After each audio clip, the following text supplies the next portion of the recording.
Fantasy football draft season is here. We're into August. Time to really start thinking about your drafts. Today, we're going to focus on some later round running backs I'm interested in this season. I decided to arbitrarily draw the line at an ADP of 70 overall. So everybody on this list going after pick 70, according to ADP in the last week at the NFFC. So talking round 6 or later, a lot of these guys will be widely available after pick 100. Let's start at the top. Isiah Pacheco. ADP has been on the rise, but an ADP of 72 in early August over at the NFFC. That makes him the RB25. Injuries wrecked his season in 2024. Somewhat of a miracle that he was able to return at all late in the year, but I'm not going to hold his late season form against him. I mean, this is a guy that we were taking in the 3rd round last season. There seems to be a sense of renewed optimism for this Chiefs offense. A lot of that is concentrated with the wide receivers, but I think that trickles down to Isiah Pacheco.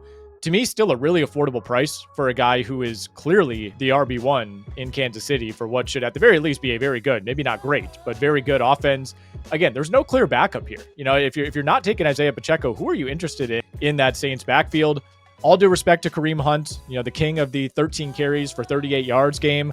I think they want a little bit more. I think we see a big resurgence out of Isiah Pacheco this season.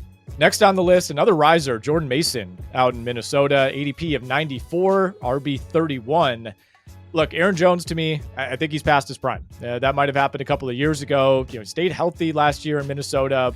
There's a reason that the Minnesota Vikings went out and added another running back, and it's not just some guy. I think they targeted Jordan Mason specifically for his skill set. He's more powerful. He's more explosive. He's better in the red zone at this point in his career.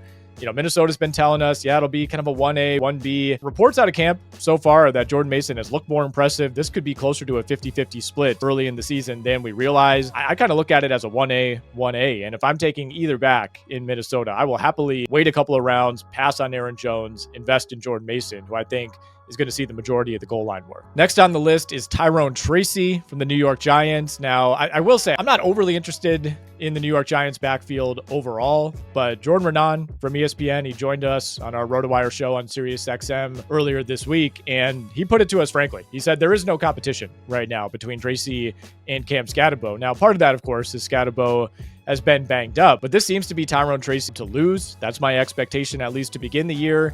He's had fumble issues, but on balance, I kind of like what I saw from Tyrone Tracy. He was in a bad situation last year. You know, we're still talking about the potential clear number 1 back for an NFL team, even if that team is the New York Giants and they have a really difficult schedule. I think we need to be realistic about the upside. We need to be realistic about the fumble issues, about the possibility of Skattebo working his way into the mix, but I'm a lot more interested in Tyrone Tracy now than I was a few days ago. Sticking in the NFC East, Jaydon Blue for the Dallas Cowboys. Now we're getting into guys with ADPs well north of pick 100. ADP of 135 for him, RB 44. For the second straight year, Cowboys running back room is a bit of a mess. We got Javonte Williams, you got Miles Sanders, and then you have Jaydon Blue. If I'm going to invest in this group, because I think there are scenarios in which the Cowboys are a very good offense with a healthy Dak, I think there is something to be... I think there is fantasy value to be had here. I want to take the shot on the guy with the most upside, and to me, that is clearly Jaydon Blue. You know, there were some negative reports on him in camp earlier. Seems like that's faded away. Everything's been positive over the last couple of weeks. He's worked into the mix with the first teamers. Probably going to need a big preseason if he's going to be a factor right away, but hard to get fired up about those other 2 veteran options. I think at some point, Dallas is going to want to see what they have in Jaydon Blue. All right, we'll go rapid fire through a few more names. Jacory Croskey-Merrit for the Washington Commanders, ADP of 197. He's the RB 61 right now. Let me be clear, not somebody you need to be drafting unless you're in a deeper league. You know, maybe you burn the last pick on him on a flyer, but this is a guy who has made a really strong first impression at training camp. The positive news continues to flow out of Washington. 7th round pick, played just 1 game last season at the college level.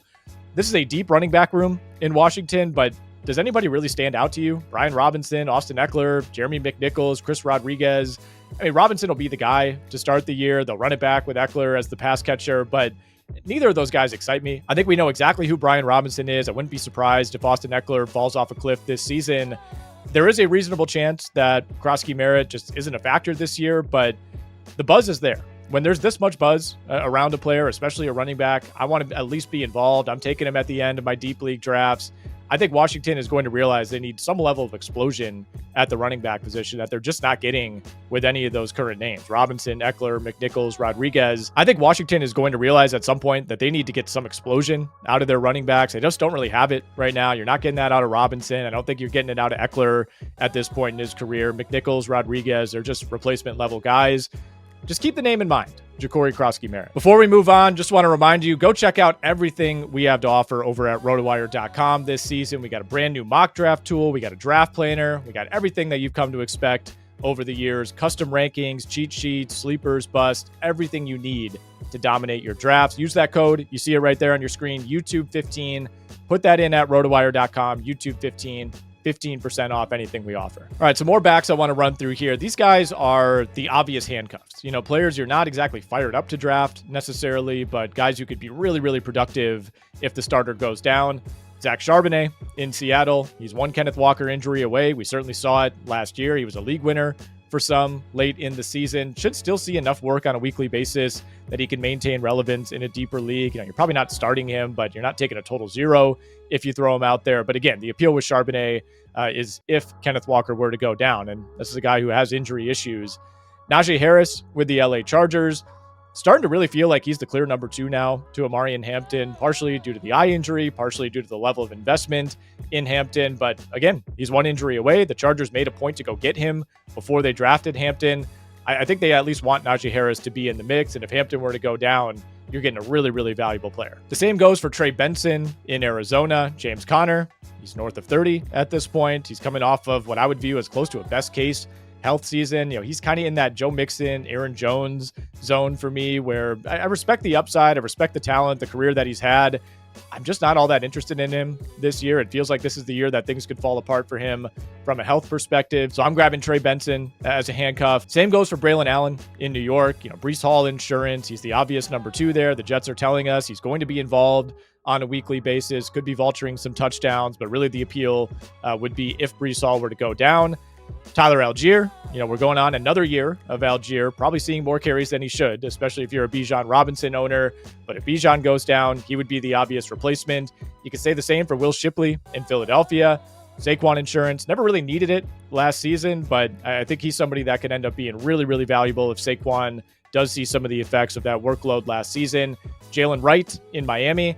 I think there's a chance he could have more of a role than we realized. You know, you think 2 seasons ago when that Dolphins offense was rolling, Achane was basically the number 2 to Raheem Mostert. I think Mike McDaniel likes to have that secondary option. Probably want to pull back a little bit on their reliance on Devon Achane, but I want to have some exposure to Jaylen Wright.